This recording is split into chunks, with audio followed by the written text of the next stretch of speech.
നിങ്ങൾ ഇന്നെടുത്ത തീരുമാനങ്ങൾ 10 വർഷം മുമ്പ് പറഞ്ഞ ഒരു സംഭവത്തിനോ ആയിട്ട് എന്തെങ്കിലും ബന്ധമുണ്ടോ? ഒരു പക്ഷേ ആ സംഭവം നിങ്ങളിപ്പോൾ ഓർക്കുന്നു പോലും ഉണ്ടാവില്ല. പക്ഷേ അതിൻ്റെ ഒരു അടയാളം ഇപ്പോഴും നിങ്ങളുടെ പെരുമാറ്റത്തിലുണ്ടാകാം. ഒരു ഉദാഹരണം പറയുകയാണെങ്കിൽ, ഒരു കുട്ടി ക്ലാസ്സിൽ എഴുന്നേറ്റ് നിന്ന് സംസാരിക്കുകയാണ്. ഒരു വാക്ക് തെറ്റിപ്പോയി. എല്ലാവരും ചിരിച്ചു. സംഭവം 2 മിനിറ്റിൽ അവസാനിച്ചു. വർഷങ്ങൾ കടന്നുപോയി. ഇന്ന് അയാൾ ഒരു മികച്ച പ്രൊഫഷണലാണ്. നല്ല അറിവുണ്ട്, എക്സ്പീരിയൻസ് ഉണ്ട്. പക്ഷേ ഒരു വലിയ ഓഡിയൻസിൻ്റെ മുന്നിൽ സംസാരിക്കേണ്ടി വരുമ്പോൾ എന്തോ അയാളെ പിന്നിലേക്ക് വലിക്കുന്നു. അയാൾക്ക് ആ പഴയ ക്ലാസ് റൂം സംഭവം ഓർമ്മ വരണമെന്നില്ല. പക്ഷേ പഴയ അനുഭവത്തിൽ നിന്ന് രൂപപ്പെട്ട പഴയ പാറ്റേൺ ഇപ്പോഴും പ്രവർത്തിക്കുന്നുണ്ടാകാം. ഇവിടെയാണ് പുരാതന ഇന്ത്യൻ മനഃപരിശീലനങ്ങളിൽ വളരെ കൗതുകകരമായിട്ടുള്ള ഒരു ആശയം കാണുന്നത്: സംസ്കാര. ഇവിടെ സംസ്കാരം എന്നത് കൾച്ചറല്ല. ലളിതമായിട്ട് പറഞ്ഞാൽ, ഒരു അനുഭവം മനസ്സിൽ അവശേഷിപ്പിക്കുന്ന അടയാളം. ഒരു കല്ലിലൂടെ വീണ്ടും വീണ്ടും വെള്ളം ഒഴുകി പോകുന്നതെന്ന് ചിന്തിച്ച് നോക്ക്. ആദ്യ ദിവസം വലിയ അടയാളമൊന്നും ഉണ്ടാകില്ല. പക്ഷേ ഒരേ വഴിയിലൂടെ വെള്ളം വീണ്ടും വീണ്ടും ഒഴുകിയാൽ പതുക്കെ ഒരു ചാല് രൂപപ്പെടും, അല്ലേ?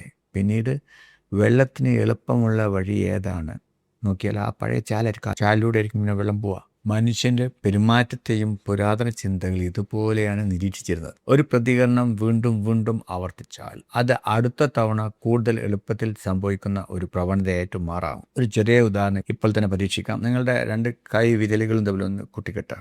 ഒന്ന് ആലോചിക്കാതെ ചെയ്യണം. ഏത് തള്ളവിരലാണ് മുകളിൽ വരുന്നത്? ഇനി കൈകളൊന്ന് വിട്ടിട്ട് വീണ്ടും കൂട്ടിക്കെട്ടുക. മിക്കവർക്കും അതേ കൈവിരൽ തന്നെയാണ് മുകളിൽ വരുന്നത്. ഇനി മനപ്പുറം ഒന്ന് മറിച്ച് കൂട്ടിക്കെട്ടിയാൽ എന്തോ ഒരു അസ്വാഭാവികമായിട്ട് തോന്നുന്നുണ്ടോ?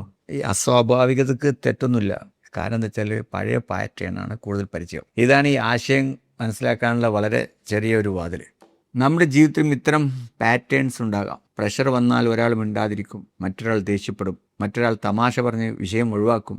ഒരാൾക്ക് വലിയ അവസരം വന്നാൽ ആവേശം തോന്നും, മറ്റൊരാൾക്ക് ആദ്യം തോന്നുന്നത് ഇതെനിക്ക് പറ്റുമോ? ഇവയെല്ലാം ഒരൊറ്റ പഴയ സംഭവത്തിൽ നിന്നാണ് വരുന്നത് എന്ന് പറയാൻ കഴിയില്ല. പാരമ്പര്യ വിഷയമുണ്ട്, നമ്മുടെ ഇമോഷൻസ് കൈകാര്യം ചെയ്യാനുള്ള ശേഷി, ജീവിതാനുഭവങ്ങൾ, പഠിച്ച പെരുമാറ്റങ്ങൾ, നിലവിലെ സാഹചര്യം, ഇവയെല്ലാം മനുഷ്യനെ സ്വാധീനിക്കുന്നുണ്ട്. അതുകൊണ്ട് സംസ്കാരയെ മോഡേൺ ന്യൂറോ സയൻസിൻ്റെ മറ്റൊരു പേരായിട്ട് കാണേണ്ടതില്ല. പക്ഷേ ആവർത്തിച്ച അനുഭവങ്ങൾ ഭാവിയിലെ പ്രതികരണങ്ങളെ സ്വാധീനിക്കാമെന്ന പുരാതന നിരീക്ഷണം വളരെയധികം കൗതുകകരമാണ്. മോഡേൺ സൈക്കോളജിയിൽ ഇതുമായിട്ട് താരതമ്യം ചെയ്യാൻ പറ്റിയ ചില ആശയങ്ങളുണ്ട്. ഇപ്പോൾ ഇതിന് കണ്ടീഷനിങ്, ഒരു അനുഭവവും ഒരു പ്രതികരണവും തമ്മിലുള്ള ബന്ധം ആവർത്തിക്കുന്നതിലൂടെ പഠിപ്പിക്കപ്പെടുന്നത്. അതുപോലെ ഇംപ്ലിസിറ്റ് ലേണിംഗ്, നമ്മൾ ബോധപൂർവം പഠിക്കാനിരിക്കാതെ തന്നെ അനുഭവങ്ങളിലൂടെ ചില പാറ്റേൺസ് അറിയാണ്ട് പഠിച്ചു പോകുന്നത്. പിന്നെ ഓട്ടോമാറ്റിക്കലി ഒരു പെരുമാറ്റം ആവർത്തിച്ച് പരിചിതമായപ്പോൾ ഓരോ തവണയും വലിയ കോൺഷ്യസ് എഫേർട്ട് ഇല്ലാതെ അത് സംഭവിക്കാൻ തുടങ്ങുന്നത്. മൂന്നും ഒരേ കാര്യമല്ല. ഇതെല്ലാം കൂടിയതാണ് സംസ്കാര. സയൻറ്റിഫിക് സിനോണിമായിട്ട് പറയില്ല. പക്ഷേ മനുഷ്യൻ്റെ ഭൂതകാലം എങ്ങനെ ഇന്നത്തെ ഓട്ടോമാറ്റിക് ബിഹേവിയറിനെ സ്വാധീനിക്കാമെന്ന് മനസ്സിലാക്കാൻ ഇവയെ ഒരുമിച്ച് നോക്കുന്നത് സംസ്കാരം എന്നൊരു ടൈമിലൂടെ വളരെ രസകരമാണ്. ഇനി ഒരു എൻ്റർപ്രണറിനെ നോക്കാം. ആദ്യ ബിസിനസ്സിൽ വലിയ നഷ്ടം സംഭവിച്ചു. അയാൾ അതിൽ നിന്ന് തിരിച്ചു വന്ന് പണം വീണ്ടും ഉണ്ടാക്കി, അറിവും കൂടി. പക്ഷേ അടുത്ത വലിയ എക്സ്പാൻഷൻ ഓപ്പർച്യൂണിറ്റി വന്നപ്പോൾ എല്ലാ ഡാറ്റയും അനുകൂലമാണ്. എന്നിട്ടും തീരുമാനം നീട്ടിക്കൊണ്ടു പോകുന്നു. പുറത്തുനിന്ന് നോക്കുമ്പോൾ അയാൾ വളരെ കെയർഫുള്ളാണ്. പക്ഷേ ചിലപ്പോൾ കെയർഫുൾനെസ്സിൻ്റെ ഉള്ളിൽ പഴയൊരു വേദന പ്രവർത്തിക്കുന്നുണ്ടാവാം. അതുപോലെ ഒരു പ്രൊഫഷണൽ ഒരിക്കൽ ഒരു മീറ്റിങ്ങിൽ ശക്തമായിട്ട് വിമർശിക്കപ്പെട്ടു.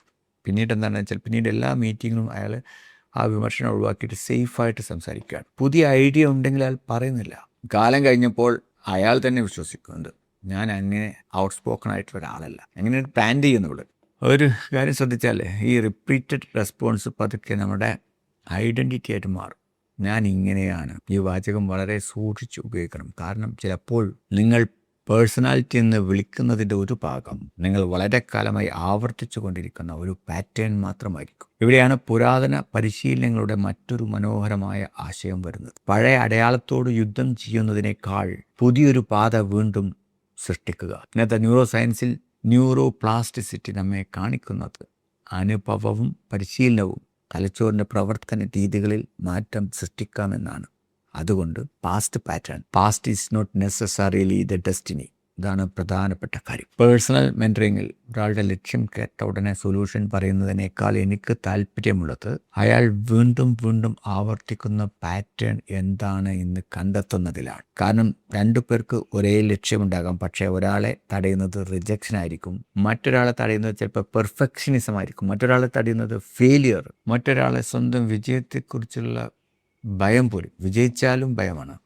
പാറ്റേൺ വ്യത്യസ്തമാണെങ്കിൽ ട്രെയിനിങ്ങും വ്യത്യസ്തമായിരിക്കണ്ടേ. ഇന്നത്തെ പരിശീലനം എന്താ വെച്ചാൽ, ഇന്ന് എന്തെങ്കിലും ഒരു പഴയ പ്രതികരണം വീണ്ടും സംഭവിക്കുമ്പോൾ ഒരു വാചകം മാത്രം മനസ്സിൽ പറയുക. ഇത് ഞാൻ തന്നെ ആയിരിക്കണം എന്നില്ല, ഇത് എൻ്റെ പഴയ പാറ്റേൺ ആയിരിക്കാം, അത്രമതി. അത് മാറ്റാൻ പോലും ഇപ്പോൾ ശ്രമിക്കേണ്ട. ആദ്യം ആ പാറ്റേണിനെ തിരിച്ചറിയുക. കാരണം നമ്മൾ സ്വഭാവം എന്ന് കരുതിയിരിക്കുന്ന ഒരു കാര്യം ഒരു പാറ്റേൺ ആണെന്ന് തിരിച്ചറിഞ്ഞ നിമിഷം മാറ്റത്തിനുള്ള വാതിൽ തുറക്കപ്പെടുകയാണ്. അടുത്ത എപ്പിസോഡിൽ ഇതിലും കൗതുകകരമായ ഒരു പുരാതന ആശയത്തിലേക്കാണ് നമ്മൾ പോകുന്നത്. ചില കാര്യങ്ങൾ നമുക്ക് ഇഷ്ടമാണെന്ന് നമ്മൾ പറയുന്നു, പക്ഷേ ആരാണ് ആ ഇഷ്ടം സൃഷ്ടിച്ചത്? എന്തുകൊണ്ടാണ് ഫോൺ എടുത്ത് ഒരു നോട്ടിഫിക്കേഷൻ മാത്രം നോക്കാൻ പോയ നമ്മൾ 20 മിനിറ്റ് കഴിഞ്ഞും സ്ക്രീനിൽ തന്നെ ഇരിക്കുന്നത്? എന്തുകൊണ്ടാണ് recognition, status, food, shopping, success ചിലപ്പോൾ നമ്മളെ വീണ്ടും വീണ്ടും അതേ ദിശയിലേക്ക് തന്നെ വലിക്കുന്നത്? പുരാതന ഇന്ത്യൻ ചിന്തയിൽ ഇതുമായി ബന്ധപ്പെട്ട് ഉപയോഗിക്കുന്ന ഒരു പദമാണ് വാസന. സോ അടുത്ത എപ്പിസോഡിൽ ആഗ്രഹം എങ്ങനെ ഒരു ലൂപ്പ് ആയി മാറുന്നു എന്നും ആ ലൂപ്പ് തിരിച്ചറിയാനുള്ള ഒരു പുരാതന തന്ത്രത്തെക്കുറിച്ചും നമുക്ക് പരിചയപ്പെടാം.